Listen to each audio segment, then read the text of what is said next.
Here he comes. Well, first of all, Tim, what the fuck are you doing there? Hey, man. It's nice to see you, too. Yeah. How you doing? The language is a little intense for me, but... I'm so good, but I'm also completely thrown off balance. Guy, why don't you explain to the listener what is happening right now for you? Well, I'm in Arrowtown, New Zealand.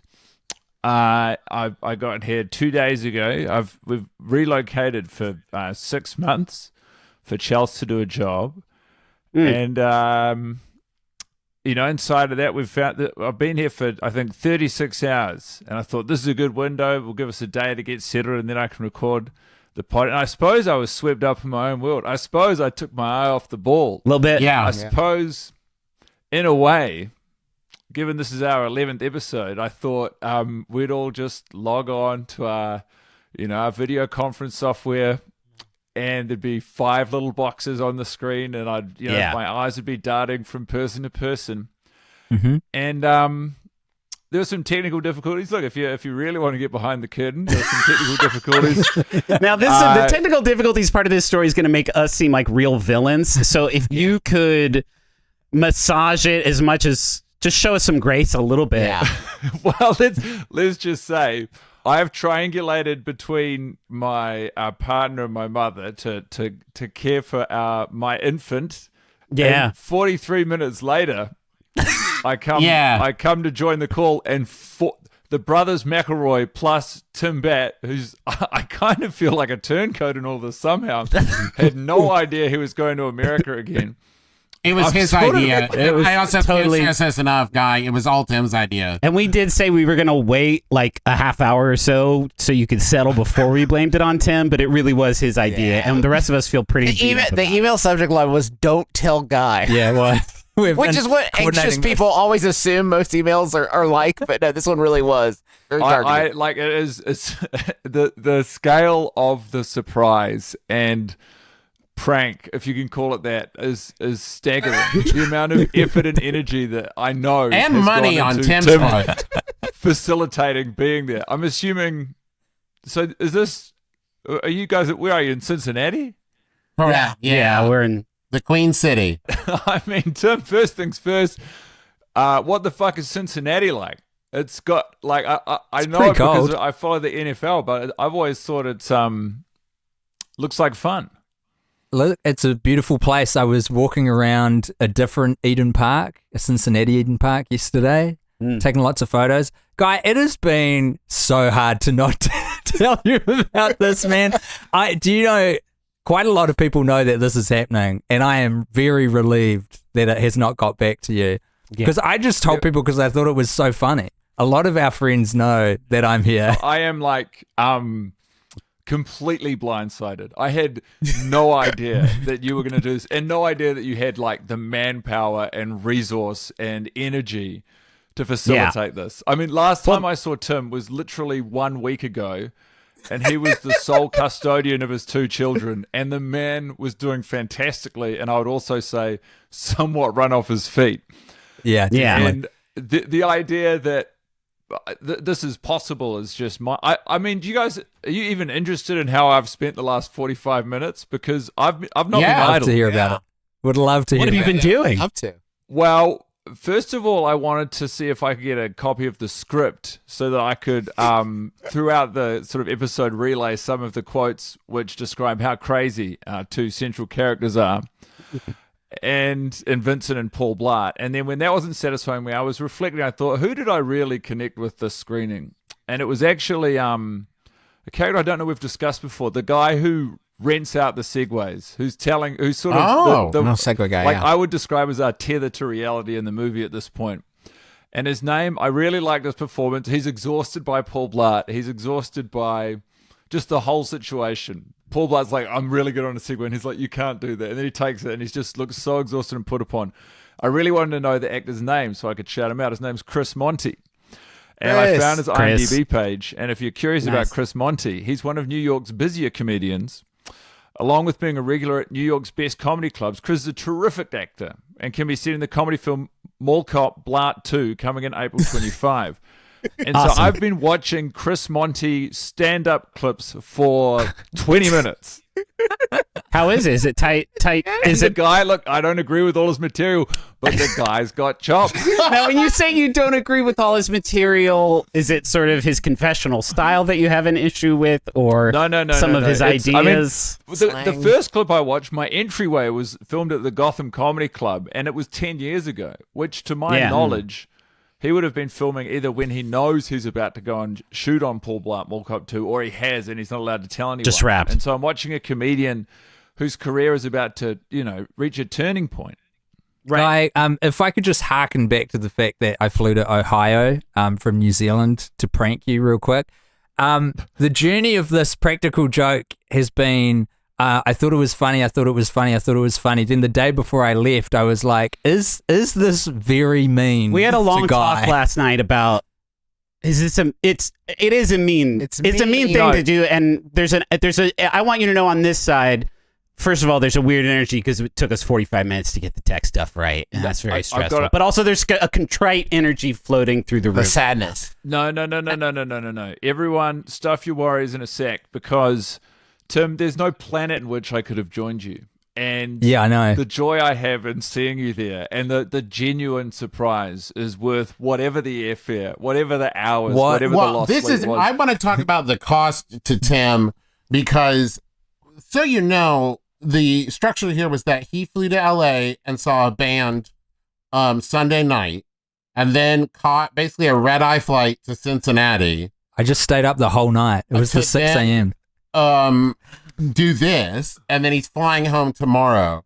So for all of that and the money he spent on that, to then the day before start to feel bad about it. Yeah, it's a prank on himself in many ways. Yeah, it does feel like an equal parts prank on both of us. Can I ask, because last year there was a challenge in getting everyone to coalesce in one location, and one that we gladly overcame. Did Tim force your boys' hands into being in Cincinnati right now? Was this going to happen anyway? Oh no, it was absolutely Tim. Fully forced. It is. I mean, I live here, so I had to fly here, and there was an absolute. I would say for Griffin and me, there was absolutely a guilt associated with it that last year we couldn't be sort of bothered to go on a very short, manageable flight. Eventful. You both have a tale to tell of how you came to be here. I mean, my tale is that I sat next to a stranger on the airplane who talked to me for an hour and a half about home networking solutions. Man, I wish he'd been here. He probably got to go. Oh, dude, I was thinking that the whole fucking time. But Justin's, I think, is much more, pressing. Well, hey, check this out, guys. So I drove up here like right before, and it stormed really bad the entire way. And man, I was like, I don't know if you guys have white knuckling it down there, but I was white knuckling it, like really holding on to the wheel. And I was just really freaked out. They hold on to stuff tight in New Zealand, I bet. So I was about 10 minutes away from Travis's locale, and this van in front of me slams on the brakes, and I start hydroplaning. That's when, and I don't know if you guys have that in New Zealand, but it's where the car kind of like gets slippery.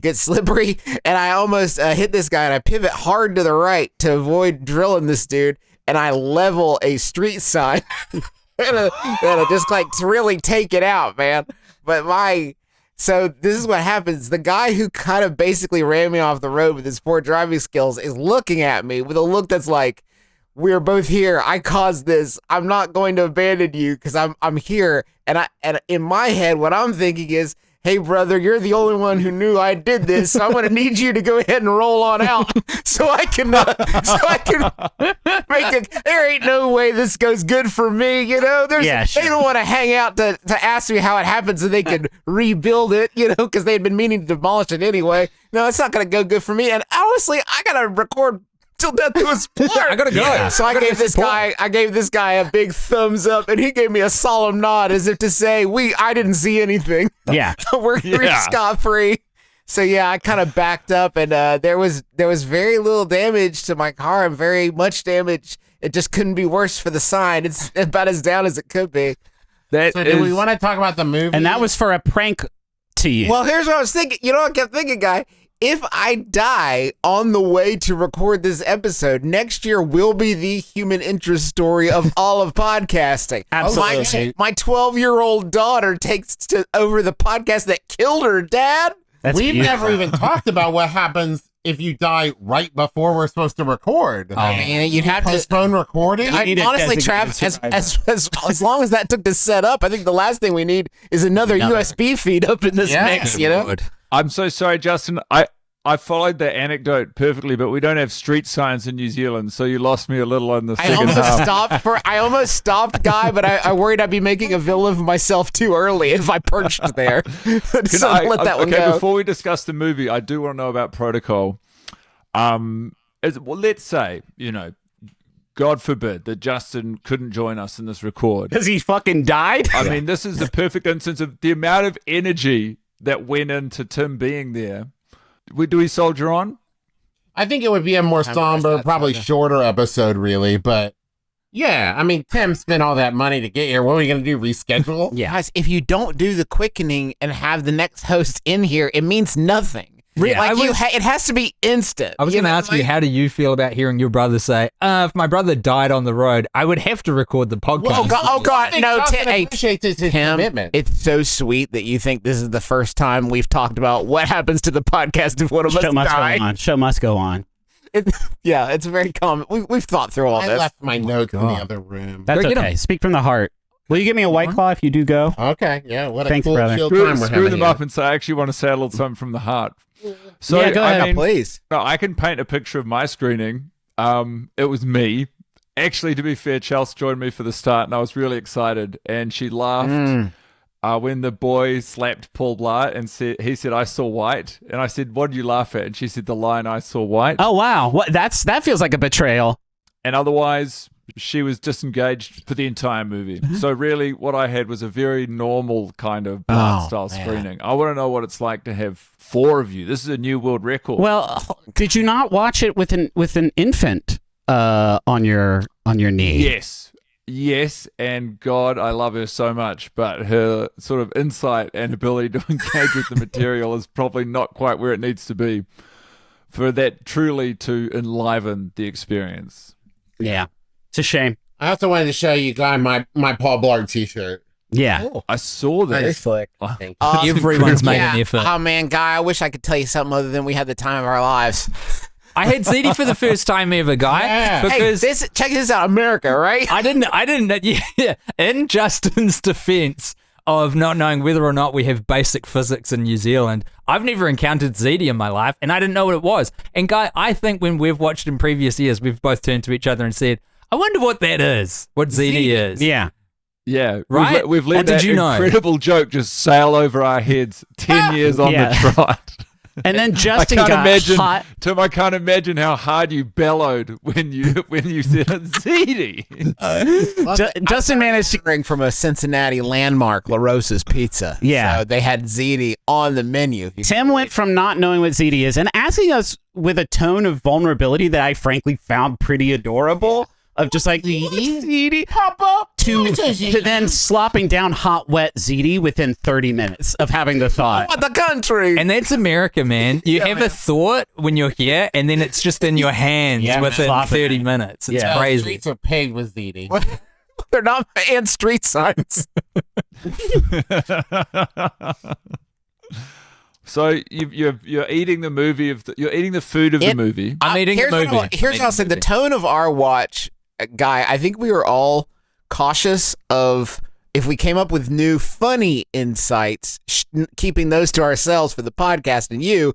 But the more ponderous, non-entertaining insights, we really let those roll. Like, We had a very philosophical watch. Yeah. Thoughtful conversations about the clown and the warrior. Establish that Paul Blart, in addition to being a mall cop, is another double hyphenate. Warrior clown. Well, let's be careful here. Paul Blart isn't a warrior clown. No. That determination is so apt only for Kevin James. Yeah. Who must be a joke and also the world's greatest action hero at the same time. This is the dichotomy, Guy, that we were hung up on, is this idea that if Kevin were to fully allow himself to be, as the French say, le clown, then the movie would work. But he is forced to also see himself as the warrior. He must be a plausible combatant. And that's every joke that doesn't work in the movie is based on his need to be seen that way. And he could be an action hero. We all, I think, reached consensus that if he put his foot to the floor and just went, now I'm doing action. That's what I'm going Bob Odenkirk on this. I've turned a corner. Now I do my own stunts and fight sequences. But he refuses to relinquish his grip on the clown. The clown. It's really landed the impact of the scene where he says to Vincent, like, that he's a walking contradiction. He is. And it's like, I didn't realize how apt and, like, that summarizes both the character of Paul Blart and the actor Kevin James. Yeah. Where I think that it's probably Happy Madison lets him operate because of his clowning. Yeah. And lets him get just a foot in the door of the warrioring. We were very defensive for Paul this screening. We engaged in a lot of what was labeled apologetics of he is obviously a bad person, a bad and selfish person. And he says and does a lot of really, really heinous stuff. But everyone working in the hospitality industry of the Wynn Casino is so inhospitable and hostile to him at all times in a way that seems to betray the fact that this man should be a national level celebrity for saving so many American lives during the Black Friday incident. It's the first time watching it in my 11 years where I started to feel that the character of Paul Blart is very persecuted by the movie Paul Blart Mall Cop 2. Yeah, like they're not catching him at his best. Right. But also that, like, it was almost like they were following a real person around, but writing a script around him that made him a terrible person. So, Guy, you might say that this watch, we all kind of became pallbearers. How does that Is that anything? Because you weren't in the room, so like you can judge it fairly. Is that anything? I tell you, it's not nothing, and it is interesting because I flew a long time to be here. I think it's So what is it? What are you Paul bearing though? You're bearing the the death component of the pun? Every other time I've watched the movie and Paul Blart gets hit by the car while riding around the Segway, I think, what an asshole. What was he doing Segway tricks when the guy specifically told him not to? This watch, you know what I noticed? The car that hit him was fucking zooming, dude. It came into the car park hot at least 25 miles an hour, an irresponsible speed, and fucking laid him out. Yeah. And it's Paul's fault. Yeah. And then Travis was out here out loud defending Paul with the Maya UCLA stuff as well, which is crazy to me. Here's the thing.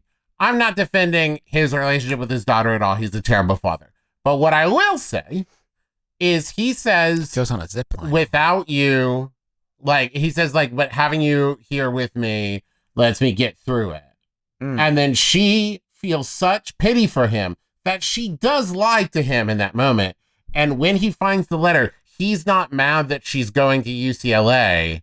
It's the lie. The accusation is, you lied to You didn't tell me the truth. Yeah. Okay. And it's like, yeah, she did make the choice to lie. Yeah. Yeah, It's true. That's because he put so much emotional baggage on it. In that moment, all he says is like, I've been through a lot of hard times, but having you here with me, as long as you're with me, which is like a nice thing to objectively say to someone who like you love and makes you feel good to be around. But and I guess he didn't go on to say like, and if you ever leave, oh my god, that would be when I'm saying Paul bearing, this is what I'm talking about. You got to know about the implication. Well, sure, but Paul Blart doesn't work in subtlety, Guy. Yeah, he gets bukkakied by ice cream, my man. He's Travis, a don't man. unsay that. Unsay what that's in the lexicon. That was another moment in which Chelsea was swept up in the movie. She thought the cinematography of the ice cream on the face was fantastic. Oh my And god! I told my kids, I said, we're watching Paul Blart again. And BB, who is now 9 years old, said, is that the one where if the guy doesn't have sugar, he lays down? Yeah. And I said, yeah, 100%. Hey, that should take It feels like that's the Japanese translation for this I movie. thought, and it was, do you think people who suffer from hypoglycemia see a hero of representation in Paul Blart? Or do they see perhaps a bad stereotype? I think it's possible for any possible affliction you have that you share with Paul Blart to, interpret him as a hero. Yeah. If you're a mall cop. Yeah. If you have hypoglycemia, if you are, such as I am, a defensive white male who feels attacked by the world. Yeah, for sure. I think that they probably see it as like, listen, We're happy there's more representation, but there's a long way to go. Yeah. Were there writers in the room who had walked that journey? I've got to be careful about this because we'll get to this later during plugs. Guy and I just recorded a new season of the podcast, and one of the running jokes through the season is that I am now a men's rights activist. So cool. I've got to kind of call it on how many times. The rest of it. Temper your brand. An iconic running joke. Yeah. It was, one of the most crack up bits was Tim changing his whole lifestyle. Hey, speaking of worst idea, that we were talking before during the recording that there was Grown Ups 3 on the horizon. It's been announced. It's been announced. So here's my question, guys. Are you gonna get into that movie? We haven't discussed. There's nobody better equipped to get it. Like, can I tell you guys? It's not that hard to get into a movie. We got into one. Oh, you mean? Oh, sorry. You mean get it? Like be in? Sorry, no, not watch it, man. You say that in the movie. Just get into it. You made a dream come true by entering the Trolls universe. Not everyone can pull it off. Are you asking hard work and our agent Joel? Hard American work. I don't have that hard American work. And we wind until they let us do it. Hey, Tim. Either you think you can or you think you can't. Either way, you are correct. Damn dog. No, because you could think New Zealander or New Zealand, but no, I said like an and or but. I just want to say that you can think you can do something and not be able to do it. That's got fucking insane. The way that I see it, we've got two options. Yeah. We can either try to be in the movie or we can do it for a season of the podcast, but not both because we'll be too compromised. Yeah. Yeah, that would be the energy. Are you kidding me? The idea that you're watching your scenes over and over and over again, looking for what you could have done differently. Oh my God, that would. I would like that a lot, actually. What do you reckon, Guy? Do you want to be in Grown Ups 3? I'm making the offer today, Guy. You got to think about it. Of course, I'd love to be in. I mean, I would love to be in Grown Ups 3. That would be absolutely incredible. The likelihood of it coming to pass. I got a direct line on Patty Schwartz now. I will say that. When Patty Schwartz posted a photo of his wedding. Yeah, Patty's the connect. Guess who DM'd Patty Schwartz? That's awesome, man. And he dude, yeah. And I'm like, we are in correspondence. I don't know that he holds a lot of sway over at the Happy Madison production line, but it's not nothing. No. He's on a good trajectory. He really is. Yeah. A White Lotus. It sucked when that went from kind of a joke to like, he did a really good job. I was watching like, yeah, he's really good. Yeah. Really good. Can I tell you guys my shining light of this view? It happened very early in the movie. Yeah. There were luggage tags on their bags when they showed up to the hotel. Yeah. And that made me so proud of the props department. Because, like, I don't think anybody watching the movie, if the luggage hadn't had airline baggage tags on them, that people would have been like, oh, they had to have flown there, but there's no baggage tags on their luggage. But there's luggage tags on there. And I thought that there were some moments where I really appreciated the props and set dressing in this watch, but I was like, they worked really hard this time. You're way too deep. No, do you know, it's funny you mention that because I hate to turn your shining light into something negative, but the main note I wrote down and kept thinking of this time, and we sort of talked around this constantly during the watch, competence is the problem. Yeah. Yes. At every level of this film. Like, whenever Paul Blart is competent, it kind of wrecks what the movie is. And even when the film is competent, it sort of wrecks what the movie is. It takes you out of this dreamlike fantasia where, like, films, the typical sort of conventions of how movies are supposed to be, you get lulled into this sense of, like, forgetting what that even is. But then you'll see a bit where Neil McDonough and D.B. Woodside are acting to each other, and it's like, wait a minute. That's a movie. That's what, fuck. A movie's happening. The spell is broken. Yeah. Suddenly you're transported to Tubi. Yeah. You're watching a Tubi Select. This is a movie, though. That's the thing is I think I saw within the tapestry of Paul Blart Mall Cop 2 almost like a magic eye pattern of hidden figures who put a lot of work and effort in, whether it be like that you pointed out, Saul Gundermutt's hairstylist clearly made a choice. Yeah. Anna Gasteyer and the guy who plays Saul Gundermutt were working so hard. DB was like, there's props moment and set dressing where it's like somewhere, like one layer back, there are people who are working so hard to try to make this movie good. Now, speaking of, maybe we should roll this in the podcast right now, but we got gifted a beautiful communication from the movie itself, which we will play now. This message is for Timbo, Guy, Justin, Griff, and Trav. This is Donna Ericone, and I want to say, RoboCop may not be real, but the Shadow Man most certainly is. Thank you all for 11 years of fandom for Paul Blart Mall Cop 2. I wasn't in 1, so I don't care about that. I was in 2. It's your girl, Lonnie Love. Thank you guys so much for enjoying that movie. I am so glad to hear about that. You know what? There's a fight scene that I had to do with one of the bad guys, the bad girl. And that scene, a little insight, was really directed by just myself and the stunt coordinator. The real director didn't even come. He just said, you guys take care of it. And I was like, what? So I could just make any type of fight scene I want? So there was one particular action that the girl, she had to kick me in the stomach. If you go back and you watch the movie, you see that she kicks me in the stomach. Well, I have a plate in front of it, but you can't see it because it's CGI. And so that plate is supposed to protect me from getting actually kicked in the stomach. So, because the stunt coordinator is like, Lonnie, don't worry about it. She's going to kick this plate, and that's it.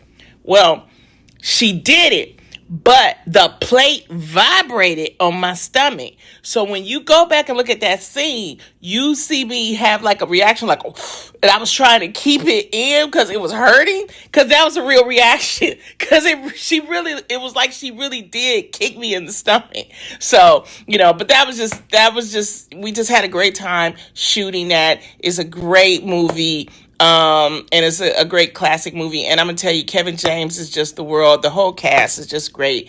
And it's just nice to know that we have wonderful fans like you all that still love it even after 11 years. Okay? So I love you guys. Thank you so much for the love. And remember, RoboCop may not be real, but the Shadow Man most certainly is. This is Donna Ericone. I'm out. So that was Donna from the movie. Wow. Yes. Well, she was such a joy in the movie. Such a boon. Well, I felt a deep kinship after this message and felt like, especially during the fight scene. Watching that kick now with that context, I was like, yeah, that does. She's a plausible fighter. Like, I watch her fight. It's like I had to watch a whole movie. She hooks the one person's arm. It's perfect.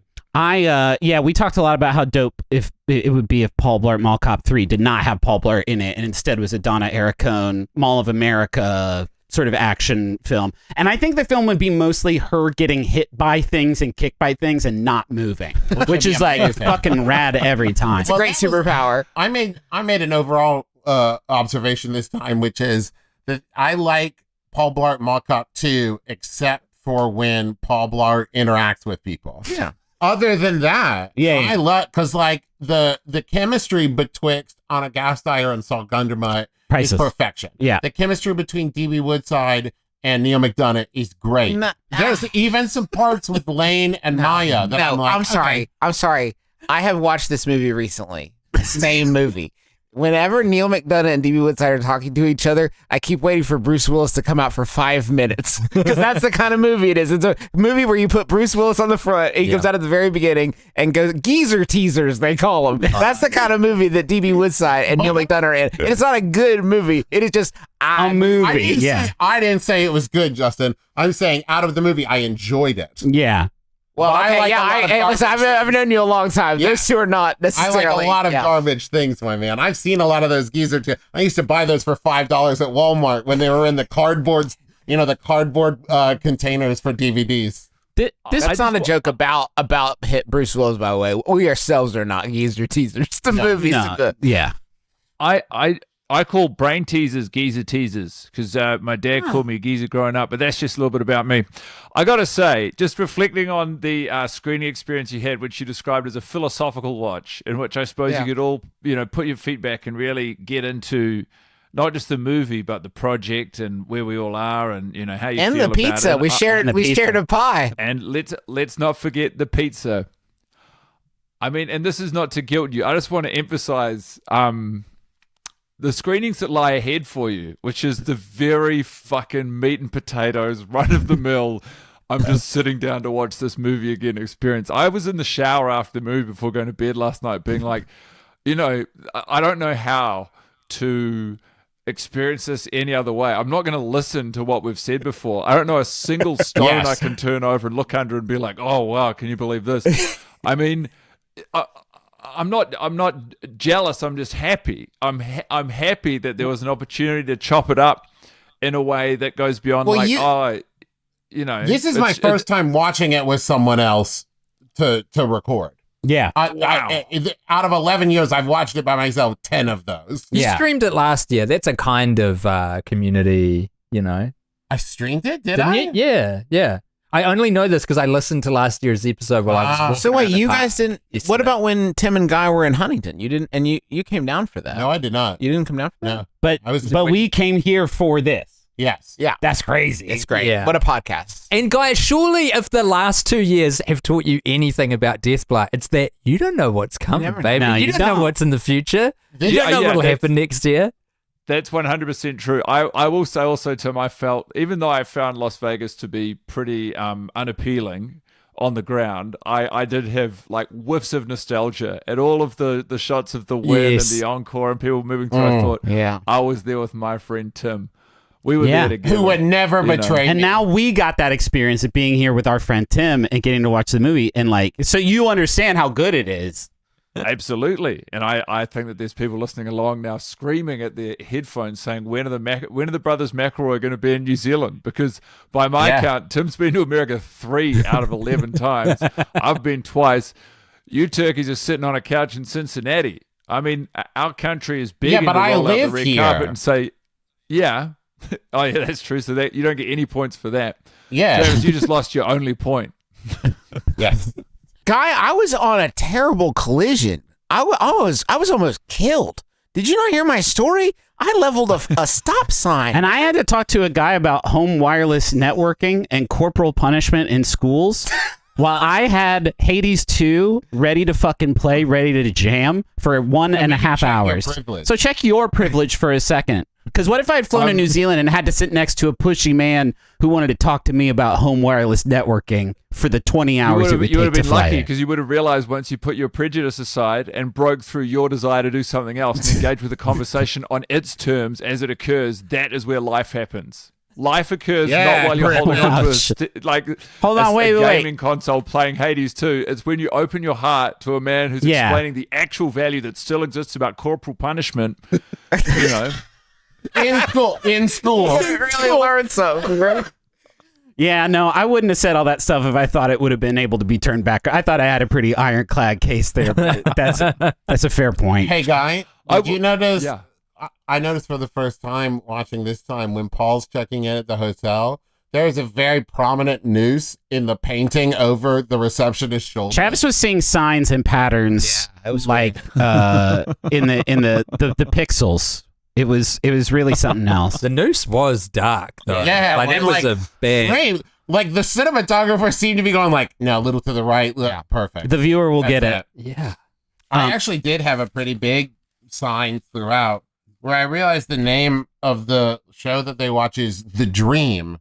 And it's very prominently posted about right before the Garden of Contemplation. Yeah. You just see over Kevin James' shoulder many times, The Dream. Yeah. The Dream. So this is The Dream. So this lays right into it. So, okay, we noticed in this viewing, Guy, that the right before the Garden of Contemplation, he is in the dressing room, huffing into the Panda Express bag, trying to regain his composure, and he stumbles out of the dressing room directly into the Garden of Contemplation. There's no way physically that these two locales are next to each other. So the best we can come up with is he huffs into the bag and blacks out, and then we enter a dream sequence. And that lasts for the rest of the movie? Yeah, that lasts for the rest of the movie until he gets kicked by the horse, and then he comes back. Comes out of his He comes out. So the movie from his perspective, just so I'm clear, is that he gets a letter saying, come to this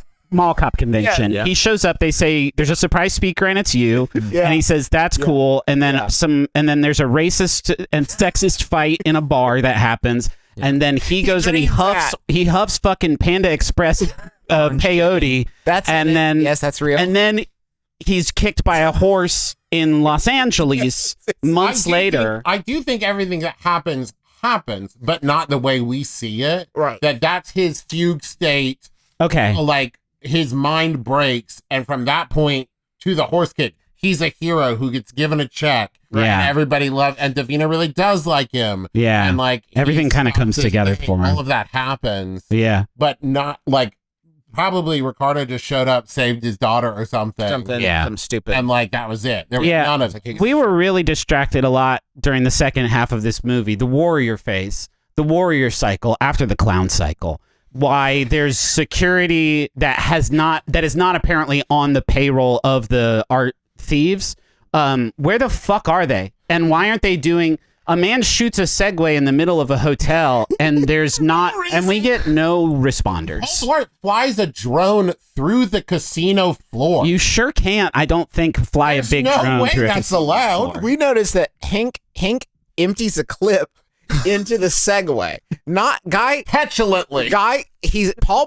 Bartholomew Blart is nowhere nearby. There is just a Segway. He doesn't shoot the tires. He puts 3 bullets into the Segway as though the problem thus far right in the center mass has been the locomotion. Yeah. That's been the problem. Is the guy keeps getting away. If only we could shut down the Segway, you shut down What's Blart. amazing about that as well is he visibly is shooting the panel you stand on, not the tires. Yeah. The only reason you would ever shoot a Segway is to take out the wheels, and he doesn't shoot the wheels at all. Or he could also just take out the key. I mean, or There's a use lot of it. non-shooting Chase down options Blart. available. I mean, Paul Blart famously does hot wire with a paperclip. The Segway. That's true. Gosh, that scene drove me crazy this time. Gosh, that scene drove me crazy. Yeah, the most insolent Chelsea was about the entire movie / project was when Paul Blart ate that chocolate. He ate that. Your daughter's been kidnapped. Why did he do that? Not Not in the sense of justice that she's worried about Paul Blart being distracted. Just like broadly, as a comedic beat, as an offer of anything. Yes. The disgust writ large on her face was like, what? And the framing. They put it out there like he's like a mouse who's found like an old crumb of something. It's so it's such a monstrous way to show it. I was thinking if the movie ended and Maya had a time bomb strapped to her chest and he came into the room, but there was only 2 seconds left in the time bomb, and he had those 2 seconds to think about, if I hadn't taken 45 seconds to unwrap a Hershey Kiss earlier, I could have maybe swung this. There's also a crazy moment later on, just talking about incongruity, is when he's on the helipad, right? And he nails, like, the cartoon laws apply probably 2/3 of the movie, and reality exists for the other third, and we're meant to ignore it. But he's taken the mini kiss wig and he's got it on, and he's faked himself as Maya. And he's next to someone in a plaid shirt. Thank you. Yeah, we caught this as well. Griffin ran this one back. Yeah, like did an instant replay. And then he turns, and the lane figure is no longer. There's a shared hallucination between Paul and us, I suppose. Guy, how is this Guy? In this exact same watch, we had this exact same exchange for the first time. How can he pretend to be two people? Like, this was the one where we. Yeah, I'm with you. This was the one where we stopped. Like, we noticed this exact thing this time. Why does it take 11 watches to notice this? Why does it take exactly 11 watch? I don't know, man. After the 11th watch, I started to notice. You couldn't conceive of a more scientific experiment than the podcast we've created, which is in its 11th year, and then separating one member of a control group from the variable group. I have to honestly say, I don't know, man. You can watch it every year for 11 years and still be noticing new things. New gifts. Like, we still notice new stuff. Part, the people listening along who haven't watched it can't even hear this part of the episode. This doesn't exist to them. It does white noise. They haven't earned it. It's pink noise. It just cancels itself out. I would start to get paranoid and say, because we're watching it on an online streaming platform, it's not unthinkable that they could go in and make small tweaks to the film now. But if that were true, they definitely would have either removed the scene where Paul Blart defends a sexual predator at a night bar, or added a disclaimer to the beginning of the film, like, the film you're about to see represents old cultural, the product of its time. We were talking about it, Guy. Think about it. The Officer Nick scene is obviously the worst scene in the movie. Yes. It's where He hits on Jackie Sandler, and she is punished because she doesn't want him to. Yeah. And she is the bad Paul guy. Blart, White Knight's Nick Pinero. Yeah. Yeah. So this is the problem, though. We were talking about, why is this scene in the movie? It's like, is it just because she's related to Adam Sandler? No, I don't think that's it. Because she says something overtly pretty racist. So I don't know that something bad too. So, but I was thinking about it. If you remove this scene, the journey of Officer Nick is, this is Nick Palermo. He's giving the keynote. He's like, hey, Blart, I hear you used to be something big. And then it's like, Rumor says you think you're giving the keynote. Yeah, tough guy, huh? Next time you hear about him, hey, bad news, Officer Nick got so incredibly blackout drunk for no reason at all that he can't give the speech. It would seem pretty Deus Ex Machina. You need to Yeah, you do need to see. They're showing their work. About that in this movie, Justin. There's a lot of better justifications, no question, but it can't be removed in and of itself. It's another perfect moment in disguise as a bad moment of the movie, Hey. but you actually can't remove a damn thing from Paul Blart Mall Cop Well, 2. yeah, Justin pointed out in that moment that they have to establish that also so that Paul Blart stepping in is like he's being a hero in that and not just like, I'll step in. Yeah. And what I noticed this watch is there's so much status change whiplash of Paul. Yeah. Where it's like he comes in. I wrote down because like he comes in, Donna tells him he's going to, or intimates he's going to give the keynote. Yes. They tell him there's no room. And then He's got a chart. He's got a he chart. shows up and says, "Oh, There's a chart. Sorry, Mr. Blart. Yeah, there is a room. It's a There's Blart up, chart. down, up, and then you'll sit at my table." And Yeah. excited, and then tells him Nick Pinero's going to do it, and then Pinero comes out and is like, "Rumor has it you thought you were giving the key." So do they like him or do they hate his And fucking all of that guns? happens in the first 8 minutes, Yeah. and like that's a character journey that would be like an entire act one of another movie. Yeah. Of like you thought you were good, but it's also like either I also wrote down there's this juxtaposition of he is worth it and being treated like shit, or he's not worth it but being treated like he's great. Yeah. And it flips back and forth so many times throughout the course of the movie. Yeah. Crazy. It makes me wonder, hearing all this and thinking about the Nick Pinero and the way that Blart reacts when he's been called out for thinking he was going to give the keynote. It's almost, part of me wonders if this is an allegory for school. You know, part of me feels like that all of these people are in school, and that this is an experience of Paul Blart's like entire journey is one day at school, and all of the undulating highs and lows you go through about whether or not you fit in with people, and the intensity of popularity or embarrassment or shame. You know, the idea that you might arrive and people at school say, "Hey, I hear you're going to have a big day at school." And you think, "I am going to have a big day at school." And then at morning two, you go out and you're ready to have your big day at school. And all the cool kids go, "You fucking loser. You thought you were going to have a good day at school." And then the panic and getting on the Segway and being like, "But don't you understand? I could fit in with you guys. I'm one of you." Yeah. All of it feels like it is connected to, I suppose, the emotional journey that one goes through when they're just trying to find their place, you know, in the world or the microcosm of the world that is, a day at school. That does, I don't know if there's that anything would to also that. explain. No, it true. would also explain away Davina, because then it's like, oh, here's this cute, like popular cheerleader girl who sees this guy getting picked on and maybe feels bad for him, but then he reads that like, I get it, you're into me. Except that we don't see her see him. Like, I want her to treat him with pity, and he misreads it. Yeah. But that's not what they did. Can we talk about this film's approach to the messaging of this film? Because I think the message of the film is Paul Blart learns to be independent. And so then he's not afraid of his daughter leaving him. He knows he can stand up for himself, and so can she. And that's why the movie ends with him finding a new love interest in the last 30 to 40 seconds of the film that he decides he is fucking ride or die with after seeing her on a horse from across the street. Griffin, they go from, the movie is about how Paul Blart needs to learn to stand on his own feet and stand on his own and be alone.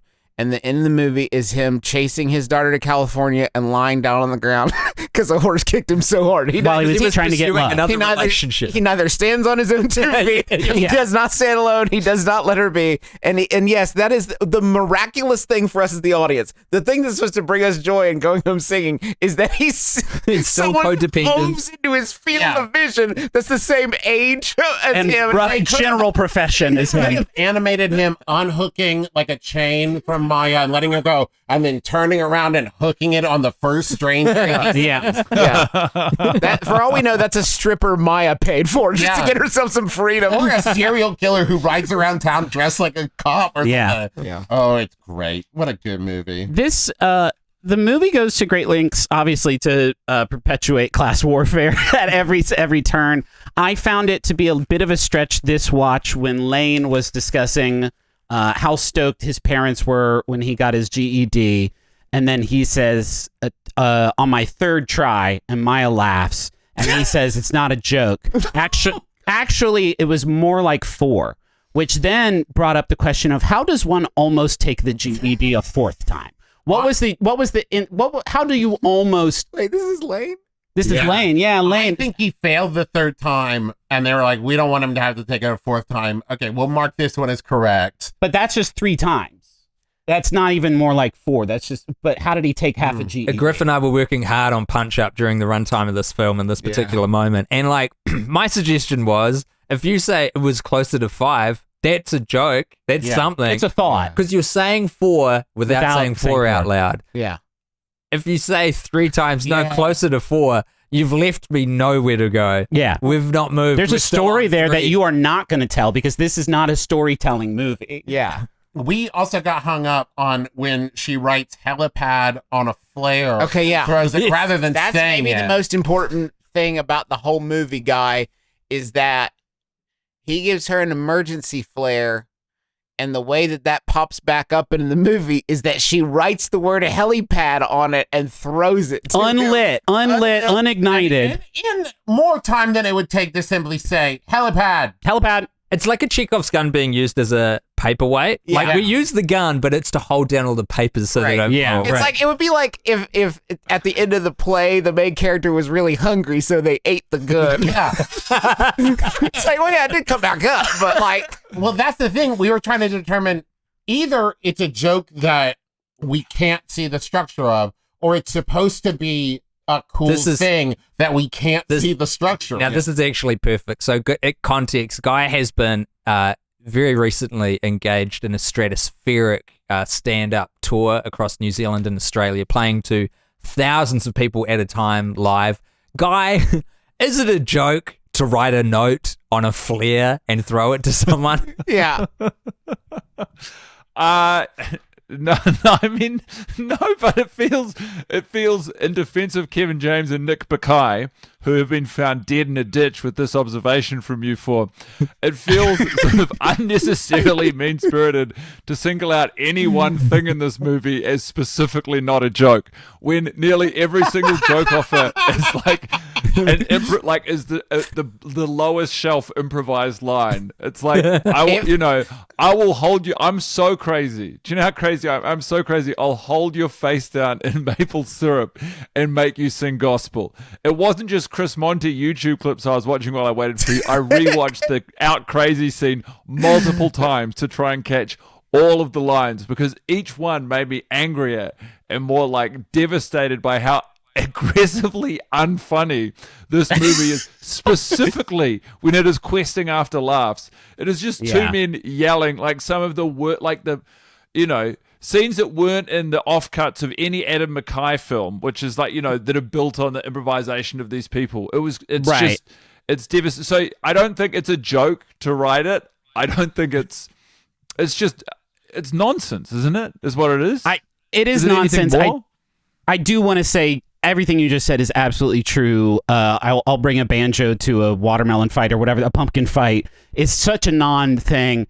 However, I've got 2 different colored eyes, shows you how I live my life, does hit strong, and I will actually appreciate you not to denigrate that moment and delivery. The YouTube comment section on the movie clips subscriber page on that particular clip, totally agree with you.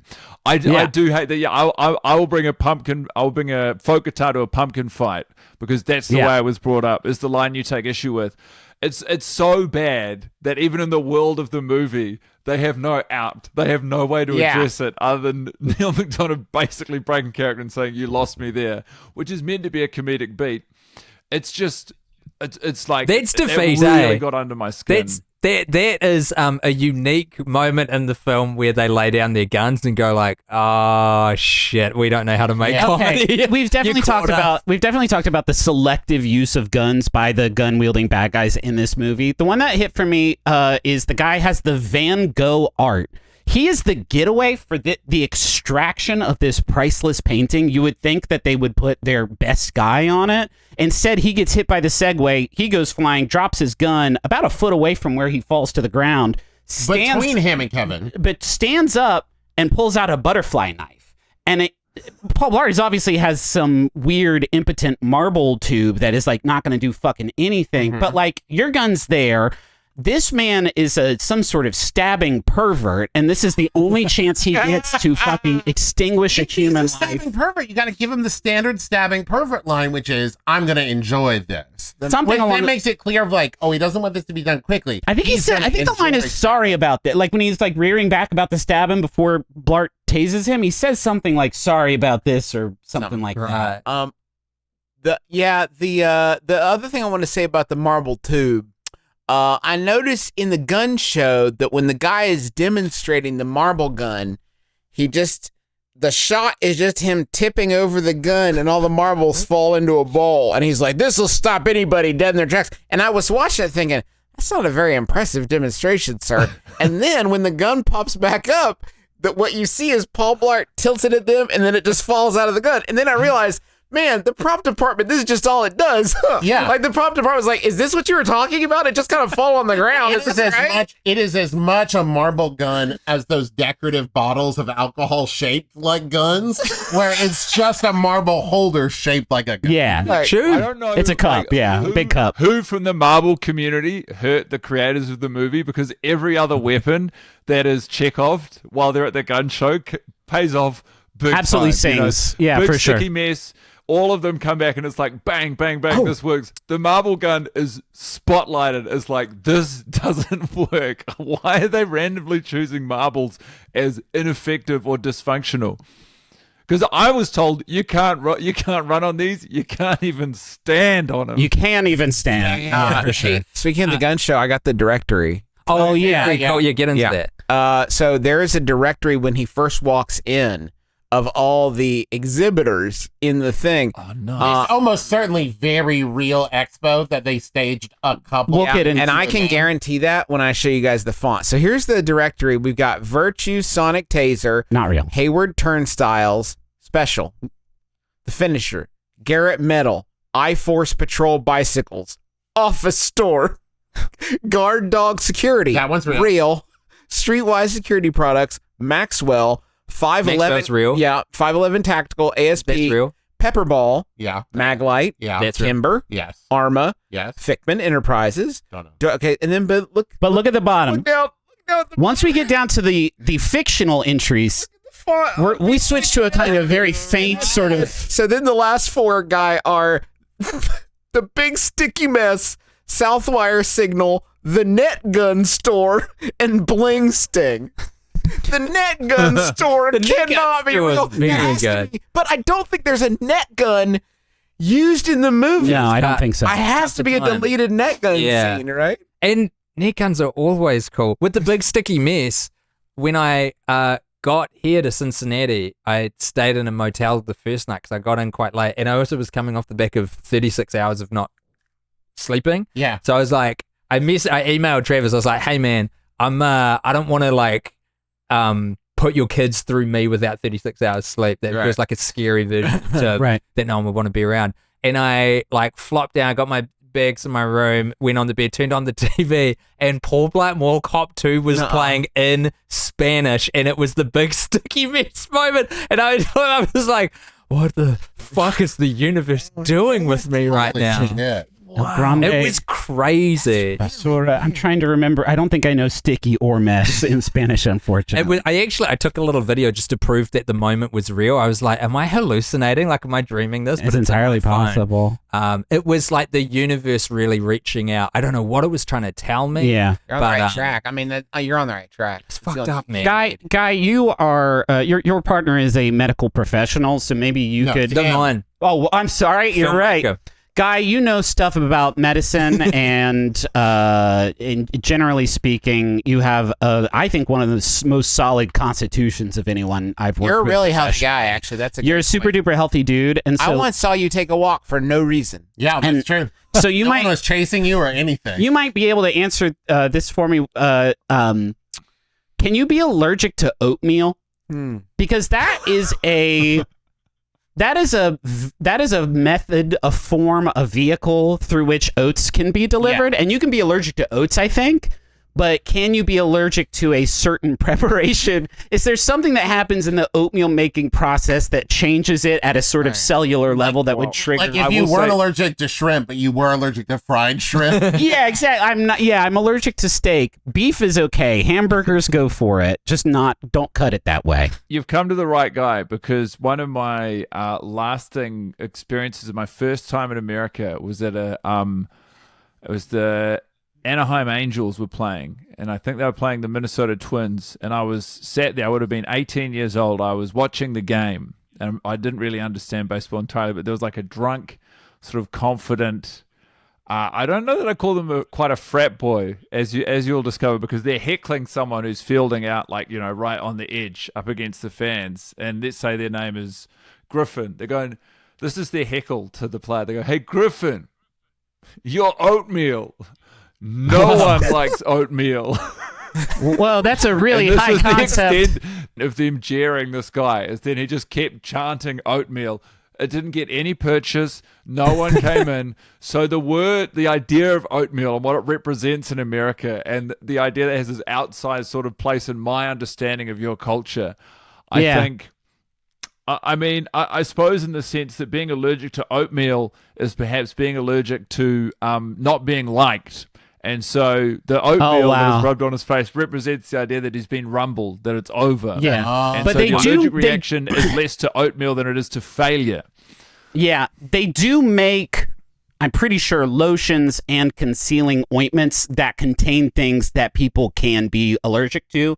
So why make up an allergy and then have the method of its delivery be a thing that also is not fucking real? That's the thing that I got hung up on, is oatmeal is not in makeup, and oatmeal isn't an allergen, and yet somehow oatmeal is the idea that combines these two things. Like, neither is plausible, and somehow together the two have to be. It is the Deus Ex Machina of the movie. If we'd sound hung up on it, if this oatmeal thing hadn't happened, everyone except Neil McDonough would be dead. Fucking graveyard dead, shot to death. Here's what I guarantee happened. They wrote oatmeal concealer into the script.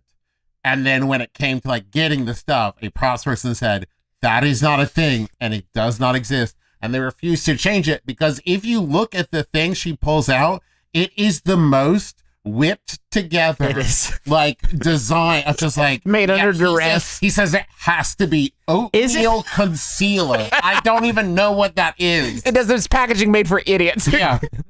Is it as whipped together as the line which alludes to the fact his character is allergic to oatmeal? Which is, what are you eating? It's oatmeal. I'm allergic. It's not just oatmeal, it's an oatmeal cookie, right? So it's a third thing that technically has to link all these together. So they needed something. Tell me there aren't they needed something that could explode. They needed something that would be in a lotion, something that a person could be allergic to, and something that could be in a cookie or a food that a person could casually eat while working a crime That's job. The only part of the criteria it meets. It's like, that's the only reason. They do make oatmeal cookies, for sure, for sure. What do you got there? A bowl full of shrimp? Just some loose eggplant? I would argue that the oatmeal scene in which he outlines his allergies to oatmeal would stand out less if it didn't come back. Like, if it was just a moment in the movie that was then not referenced later, I wouldn't think twice about it. I'd be like, whatever, you guys are having fun, do whatever the fuck you want. To then bring it up as basically the denouement, like the thing that ties it all together. The only other possible explanation is that Kevin James and Nick Bakay were flying so high from huffing a bag full of former orange chicken that, you know, they taped all of these sort of incidents together to say, what, you know, you figure it out. Yeah. You figure it out 11 years in. You're going to see stuff we didn't see. We're going to put things in that no one else has experienced. It's up to you now. We are the torchbearers. And here's the thing. Okay, both this scene and 11 years later, to tie it back together. When we talk about Lane, he's there. he's pretending to be Maya with the wig. Chicken Chow Lane. Chicken Chow Thank Lane. you so much, Guy. When he turns, Lane's gone. But not just that, they cut to Lane and Maya standing next to Maya on the other side of the roof. Yeah. Lane has just teleported 8 feet away. It feels like they stopped giving a shit like 20 minutes away from the end of the movie, which is typically where a lot of people focus most of their attention. Most airline accidents happen during the landing, and it feels wild that they decided that was not going to be their priority. The movie's only about 85 minutes long. Yeah, It's sure. like a 3-hour epic. When we were at the beach this past summer, we ordered Chinese food, and my wife said, "Here's the chicken chow mein," and I, without even really thinking, said, "Chicken chow lane," and then she looked at me and said, "Why did you say that?" And it was a really chilling. It was a chilling Justin, 3 why minutes. did you say that? Can you answer that It was question? like a vocal input. I didn't even have a reason except for it was in this movie I've seen 11 times, and whatever, Bing Bong wandered into the chicken chow mein room and saw David Henry there, and he's like, "Hey, this will be good. Check this out. Hoops, I got you, bud. Say chicken chow mein out loud. Coward." I'm obsessed with this idea that the 5 of us have a Paul Blart Mall Cop 2 Bing Bong in our heads who cannot be killed, and it's just like in Inside Out 3, just like shows up at Bing Bong or fucking Paul Blart Island, like, yeah, you try all you'd like. This baby's bang, bang, bang, Steve. It's just my brain. I mean, I just have so much empathy for this because I've had Grown Ups 2 brain for like 11 years. There are certain things that I just can't, and you say them out loud, Yeah. It's beautiful. It's an unguarded moment. It means that you're truly in love and you're relaxed and you're giving your most pure self to someone. And sadly, the way it manifests is quoting dispensable lines from Paul Blart 2. Yeah, what made it hard is when I was done and I explained the whole thing, she said, so it sounds kind of racist. It's like a racist joke. I said, yeah, it's not good. It shouldn't be in the movie. It shouldn't be in there. Not a good one. But I watched it so many times. I don't really notice good, bad, and different with that movie. Not just so many times, at regular intervals, as if to anchor it in like we're programming a Manchurian candidate. If you read a book about how to build habits that were lifelong. Yeah. Once a year on the same day, watch the same movie, and only then. I'm only just now thinking about the responsibility we bear that I have not really put much thought into, because there's people who listen to this show and have not seen the movie, and I bet a lot of them, whenever they eat chicken chow mein, they think about chicken chow lane. And I'm like realizing, and you guys must have had this thought so many times, because like I can't hear the word summertime without thinking about the thing from Grown Ups 2, and I only watched that movie one goddamn time, and so it's really your guys' fault that association's in my mind. We are sellers of poison. Yeah. But that's balanced because also every time I'll say every kiss is a gift, Tim. And that makes it better. But they came up with that. That's not a poison. That is a sweet. Summertime. Creating good stuff. Summertime is a gift. Chicken chow lane may not feel like a gift, but it too is a gift. It is something happening in your brain that gets triggered where you get to reference that time when you get to hang out with your brothers and your friends. Yeah. Like when I tell the story about when I shot a pneumatic staple through my finger. I sure didn't like shooting the pneumatic staple but through my finger. But now you have a story. The story is great. Exactly. It's the fabric of humanity. It's what binds us together. You could feed this movie into all of the sort of, AI could scrape this movie for 1,000 years and they would not suffer from the same brainworm that we all now have. And that is, this is a human folly that we are undertaking together. And it's beautiful. And yeah, sure, in some circles it might be problematic, but it's not. I was thinking about that just now. Like, obviously there's a lot of stuff that is not good in this movie and will only get worse as time goes on. It does, I guess. I think the pendulum is swinging to the side of the movie, by the way. I just like to say. For sure. Yeah, on the whole it is.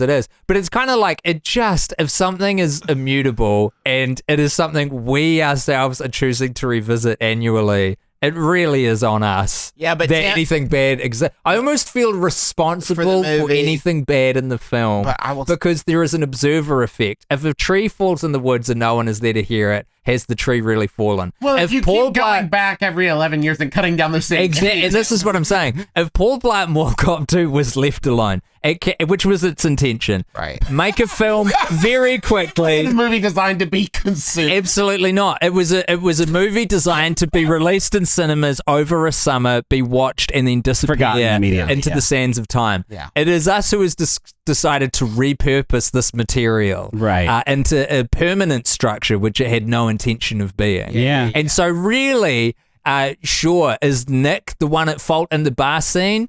In some ways, but arguably, actually, it is us who was bothering Jackie No, Sandler. I don't think I own that. No, yeah, I don't want to own that. Tim, you can hang out on that one all you want to. No, with your men's I'm with rights Tim. and whatnot. The way Tim's framing it, it sort of makes me think of us as archaeologists. And, you know, while other archaeologists are digging up bones of maybe, you know, that are vital to constructing the skeleton of a long forgotten dinosaur, we have discovered like a fossilized piece of shit. And while all the archaeologists are holding up bones and saying, can you believe this discovery? 11 years on, we're still going, you guys, I know that I've been banging on about it, but you got to take another look at this piece of But shit. it's also like we're trying to piece. The more I look at it, the more I believe it means something. Because here's the thing, the piece of shit will have a little finger in it sometimes. And it's like, guys, I just noticed this time when I looked at the piece of shit, there's a little finger coming out of it. Why would they even put that in there? Fingers don't go in shit. That's crazy. We are trying to solve a puzzle of like putting back together a broken piece of fossilized shit. Yeah. But they're like, you spent so much time on this. This means nothing. We're like children that keep dragging out an old Halloween costume and putting it back on year in, year out. It was always supposed to be disposable, and our parents beg us not to. Please, please, please. It was a joke. This was a one-time thing. I'd like to picture myself if I ever get the chance to confront Nick and Kevin, the writers. Confront is such a strong verb. To say, makes sense to me how Maya walks out of the bathroom and then she's in that scene, right? I've theorized out of it. You would literally, but sorry, you keep going. Because then the explanation was, last year was like, oh, it's like this is an abandoned room, right? The room number that he sends her in the picture of the party is 1515, and then it gets pulled up on the computer by Davina, and the room number of the presidential suite is 6277. And I would say all of this, and then Nick and Kevin would have me arrested. But you understand, you sound like the guy in The Simpsons. If he hits that rib 2 times, and it makes different. But I'm doing it about Paul Blart Mall Cop 2. Yeah. And there's something I can see from the outside in. You're doing it now. You're doing it now. I'm broken. But we're hearing something that it. we've all glossed over from Laurie Love's cameo, which I think is absolutely fascinating, is her description of setting up the fight scene, which is like, by all accounts, a climax in the film. Yes. She says, and you know my part in it? Yeah, the director was like, you go ahead. You basically do what you want. And I don't know if that speaks to the entirety of the scene or just the choreography of her fight, but the hands-off nature of Andy Fickman in what is, you know, like, I don't think a particularly arduous or demanding shoot. I get the sense that you could basically rock up and just let Kevin, you know, I think Kevin should probably have a co-directing credit. But so we talked about the fact that if you watch it, you can see the kick making contact. We haven't talked about the fact that she explicitly says, like one of probably top 10 people on the call sheet says, yeah, you know the big fight scene? Yeah, the director took a pretty hands-off approach to that. That's crazy. Potentially the most dangerous part. Yeah, no, there's a sequence in that fight where someone picks someone else up and then another person throws that person backwards through the other person's legs before they are swung back pendulum style to use them as a wrecking ball into a vase. If that was just fucking scat, if that was just like just jazzing it, that's really deeply irresponsible, that move. Yeah. Man, she ate that fucking kick, though. That shit rules. She does not move an inch. Awesome. There was the moment when we knew she should have her own spin-off, and the franchise should transition from Paul Blart Mall Cop to Mall Cop, and then after the what is that punctuation called? Colon. Semicolon? Colon. Then, yeah, you're right. It went to There's a college. Then... My kingdom for a degree in English lit. Now we're going to transition to Donna. Now it's Donna's show. College, Trav, you're on the same fucking podcast. Way to go, brother.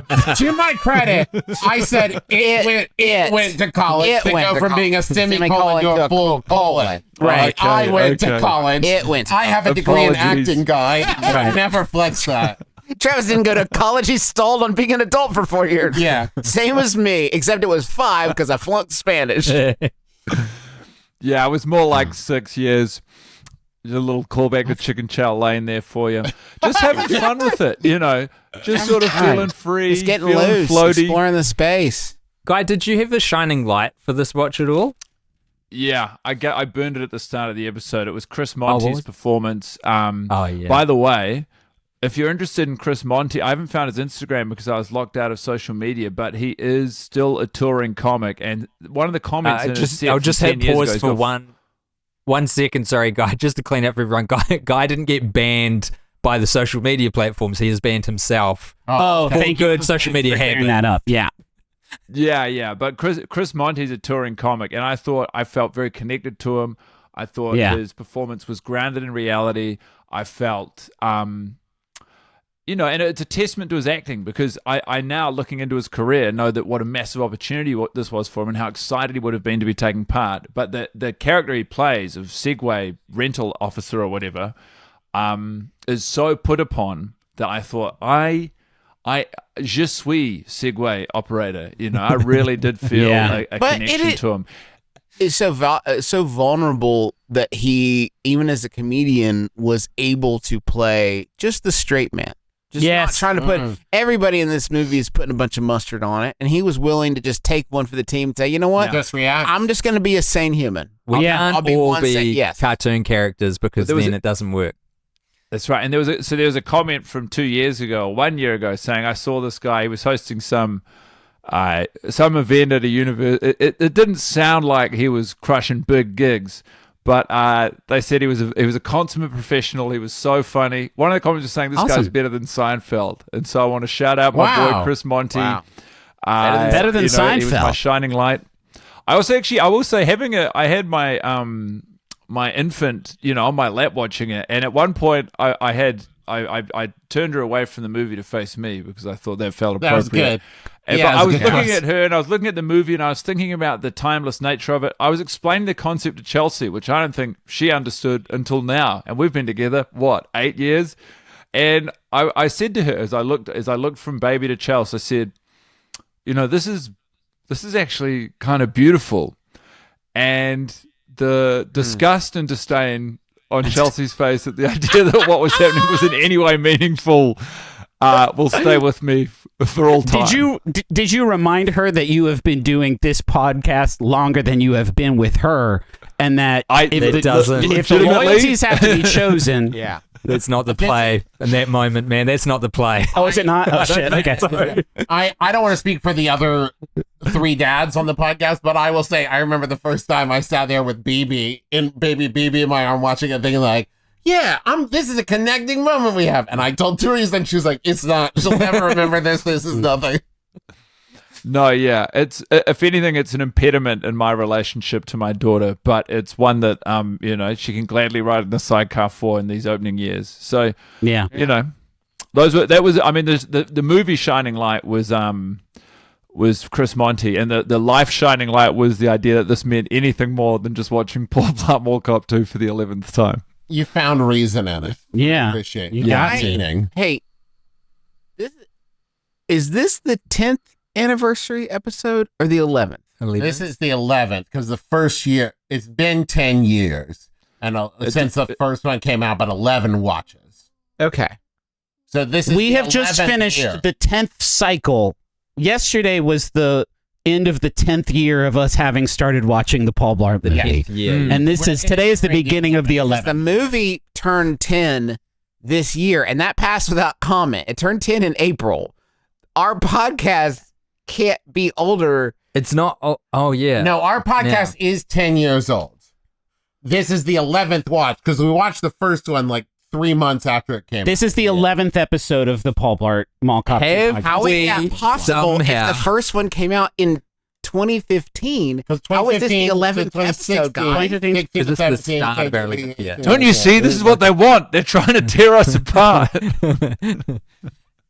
It's Lane teleporting. 25. Yeah, no, it makes sense. Okay. Yeah, no, it makes sense that this is our 11th. I'm going to transition from math and our understanding of what one means to my shining light. I want to hear it. Which I'd never noticed before, which is crazy because we've shone such a bright spotlight on the big sticky mess every single year. Yeah. The introduction of that moment is Kevin James's character, Paul Blart Mall Cop 2, asking the exhibitor What's the latest, friend?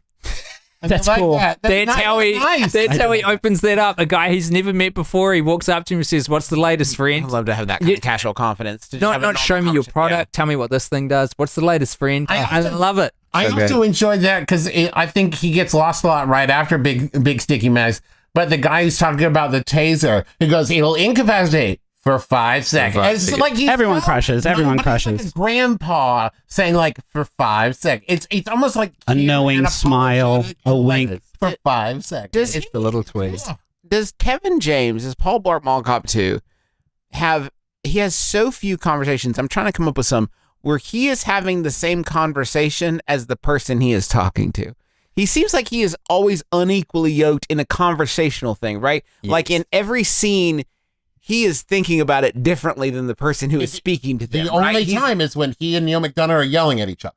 Which is They're beautiful. matching each other's energy exactly. It's the only time in the movie he is on the exact same wavelength as another character. And it scares Neil McDonough. Is that what we see? Oh, yeah, for sure. He's afraid. You guys were saying this. I don't think this is on the mic. This was during the watch that Kevin James doesn't have any chemistry with any people in the movie. There's other moments of chemistry between different actors, and we all appreciate that Maya is honestly some sort of acting hero where she is like generating spectacular chemistry where there is like a black hole of chemistry. She is doing one-person chemistry with her son. She's doing a very believable daughter half of a father-daughter in a better charismatic. In a different movie. This stuck with me a lot. This watch is that certain scenes like the restaurant fight, the chicken chow lane scene, different setting, different costumes. Obviously, Paul Blart can't be dressed the way he is. This could be a serious drama. This is heavy shit. This is great stuff. Everything. This is great stuff. He didn't tell her she couldn't go. She felt bad. She and knew. pitied him. That's a rich drama. I love you guys. I can't be trapped between you yelling at me about Paul Blart Mall Cop 2. It's both of you. I swear to God. But it's still like a human being here. Yeah. In that moment, you could have a dramatic movie where a father has to come to terms with the fact that his it's a great daughter is movie. so worried That's a great movie. I have to go back to Justin's issue with the conversation taking place over him. When you guys went on family holidays, what was the seating configuration in the back? 3 in a row. 3 boys in a row. Boys in a row. Did you guys Everybody have on their own Game predetermined Boy. seats or did you rotate? For a long time, Guy, we had a van that had our parents up front and then a 2-seater middle seat and a 3-seater back seat in the van. Yeah. And you could not put us next to each other in the 2-seater. So it'd be one person would get a turn in the 2-seater by themselves while the other 2 had a seat in between them in the back. Why? But we had to if there were rotate two through.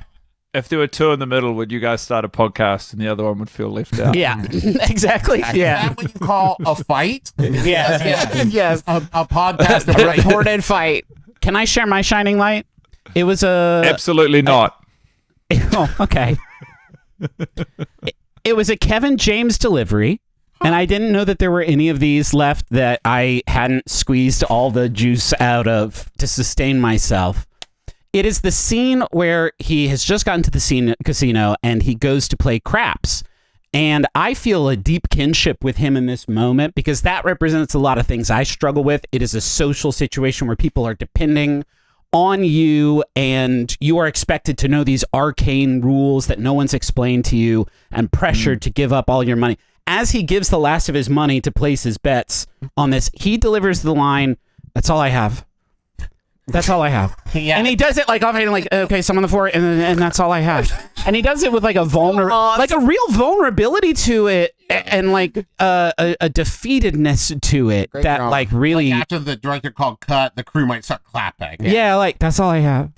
You're right. It's the delivery of a guy in a casino who is now reckoning with the fact that like he doesn't have a home. He doesn't have any money. Yeah. Now He's fucked. he's fucked. Yeah. That's all I have. I feel like the thing you heard most after cut on this movie was, "Kevin, baby, I got chills. I got chills, baby. Kevin. I saw an Oscar, Kevin." I hope that's how Paul Blart 2 was directed. Baby, we gotta go again. I'm so sorry, everybody. Get that lighting This man's set up, on baby. fire. Got more jokes. I gotta get this. We got to get the fight scene next. I do have a haircut at that time, so you guys are going to have to sort of get that one yourselves. Baby doll, you're okay with me not being here for the fight scene, right? I got this. You guys know, don't actually punch each other. Okay, bye. Put some kind of plate on her tummy or whatever. She'll be fine. You'll figure it out. There was a moment. Is this your shining light? Because now I'm getting antsy. Luggage tag. Oh, Oh. That's your shining light with luggage tag. But there was a moment that highlighted the shining light of the layers of Paul Blart that we've sung to, where in the scene with Myrtle, the banana, one, love the eye contact. Yeah, absolutely nailed it. Dude, yeah. Bob Clendenin nails that scene. But there's a moment where he points to his badge and goes, Internal Affairs, remember? And then I thought, his badge and shirt clearly doesn't say that. West Orange Mall security guard. And then I thought, yeah, but he's also claiming to be Internal Affairs from a shipping department. And then I thought the deeper level is he's claiming to be from internal affairs of a shipping department of headquarters of a hotel. Yeah. What? Shipping? What? Any of those terms don't apply to the situation at all. Yeah. Yeah. My shining light was in the suitcase scene when he ends up in the suitcase and it's being shot at. There's this sign that says bulletproof by Travel Pro. And I was thinking about how Travel Pro is definitely a real suitcase company. I know because I bought one before. And I was just thinking about what it must have been like to be the guy who approved that particular branding deal. When you see that scene, it's like, so he gets stuck in the suitcase and almost drowns. And it's also a lie because the bullets go through it. Yeah, and it's also false advertising. And also we're calling it bulletproof. Like people are just shooting at our suitcases. Is that right? And then the man almost dies in our suitcase, but then he escapes our suitcase and screams. Somehow he breaks the clasp from inside this faulty suitcase and screams, "Not today, Death." And then and that's our part in the movie. That's our suitcase. This is the beautiful thing about this podcast. Yeah. We now, the 4 or 5 of us, care more about this movie than anyone has at any time. People spending money to get their product featured in the movie care less about Paul Blart Mall Cop 2 than we do. I assume that in the original edit of the movie, there is a deleted scene where a Travel Pro suitcase pushes a young girl out of the way of an oncoming train or something. That's what they paid for. Counterbalance. That's what they paid for. She lands on a soft pile of Sony Vaio laptops. There's also, when he sees that suitcase that says bulletproof, he says bingo. In a way that what was he thinking in the seconds before that? Paul Blart was thinking, I gotta find a bulletproof suitcase to hide in. Bingo. There is no plan B. If he had seen those and gone, maybe, no. But make this work? But he's really coming. He has a gun. I gotta hurry if I'm gonna get in this suitcase precariously, Bert. There should be 3 different collections of suitcases. One of them should be waterproof. One of them should be weatherproof, and then the third one, it should be like, finally a suitcase I can use. I'm tired of traveling my clothes all vulnerable, inside of a suitcase that can be penetrated by bullets. Yeah, honey, someone shot my shirts again. Hank sucks. Hank sucks at using guns so bad. He shoots the Segway center mass like a trained assassin, and then can't seem to get a single bullet through the enormous amount of the suitcase volume that is taken up by Blart's human vulnerable body. Yeah. Yeah. So, did we enjoy the watch on this 11th outing? Immensely. Blart Mall Cop 2. Yeah. It's one of my top 3. I enjoyed it more before we started talking with Guy. The guilt is starting to get to me a little bit. Yeah, I think I enjoyed it less in hindsight because, I don't know, I just wish Guy had been with us. That's very sweet, but I got to say, take your wins where you can, because God knows where and who you'll be watching it with next year. I'm glad to hear you've enjoyed it. I will say, I did not enjoy it. It was, it was just 90 minutes of my life that I watched slip through my fingers in the company of people who made a movie that was, as we've pointed out, maybe not necessarily intended to be inspected with this level of intensity. I got waves of nostalgia for Tim and my trip last year. Yeah. I thought about, as I want to do, I did reflect on my mortality. And that is, again, I think I bring it up every year, but that is the glue that binds us every year. Is that 11 years is nothing to be sniffed at. 11 years is the longest. A lot of people have done a lot of things. The longest thing I've done in my life has been stand-up comedy, and this would be coming in at a close second. And I look at that as an accomplishment. Yeah. Hey, listen, guys, I don't know how you guys feel, but when we were riding high in LA, the star of podcasts are rising. We had all of our famous friends surrounding us. We all thought we were going to be riding high forever. But a lot of those famos have come and gone. It's just us real dogs here left. That's right. It's just us real friends. You know what I mean? 100%. Well, I'd like to again restate my appreciation for the trauma I've put you through, Tim. My successor is no longer Remy. My successor is now Chris Monty, who I think would take great pride in being extended invitation. He'd offer some fascinating new insights. And as soon as I'm locked out of social media, I'm gonna find out how contactable he is. But I reckon he's a get. I can't remember what mine has been previously, but it's Abria Iyengar. Abria would be fantastic for this project. Yeah, go ahead. They would have to agree to it. That is the thing I always stumble at when we make these calls. You have to give them ahead of time. Yeah, you do have to give them a heads up, and I haven't done that. Mine's still my daughter, Charlie, currently.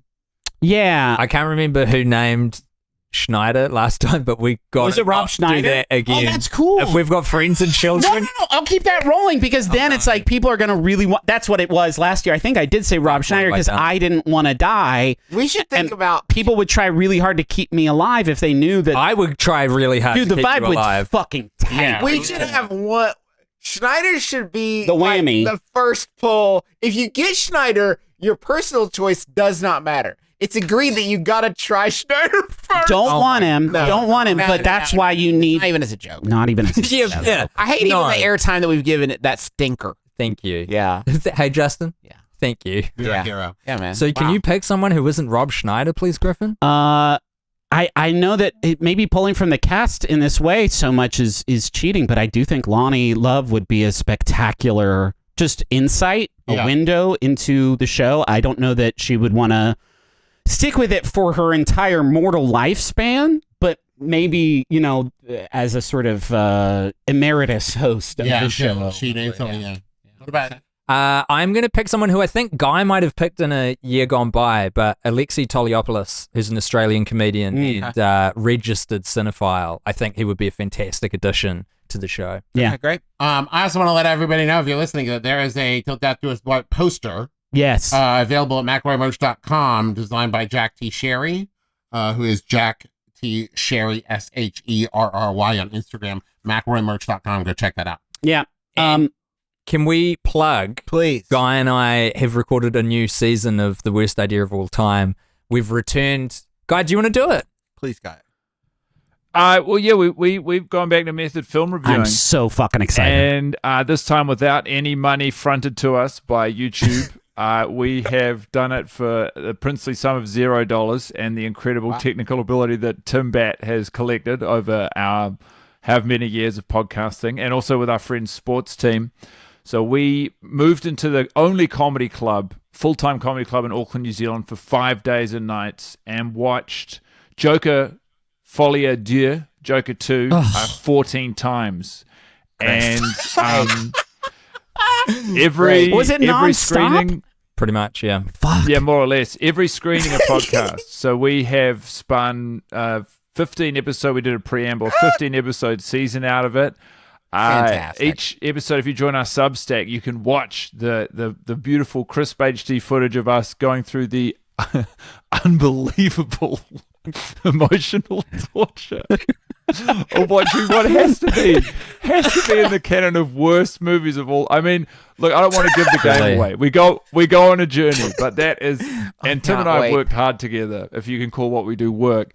That is the hardest we've worked. And I think your approach to method film reviewing is the closest you have gotten to work. It sounds like a great amount of work. Way closer than we've done. Yeah. It's crazy.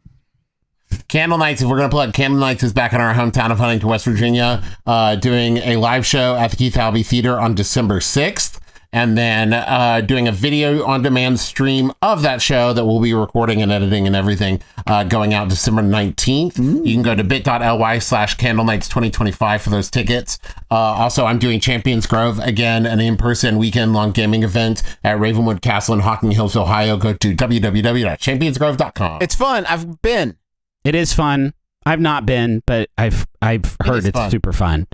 And it goes without saying, really wish you were here. If one of these years we're going to be able to get this to work. Obviously, the schedules couldn't align this time. But I feel great about 4. Yeah. 4's huge.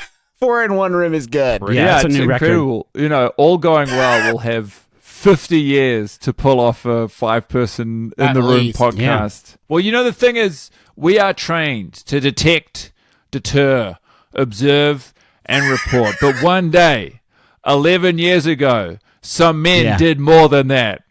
And we are those men. So we say to you, Not not today, today. Jeff.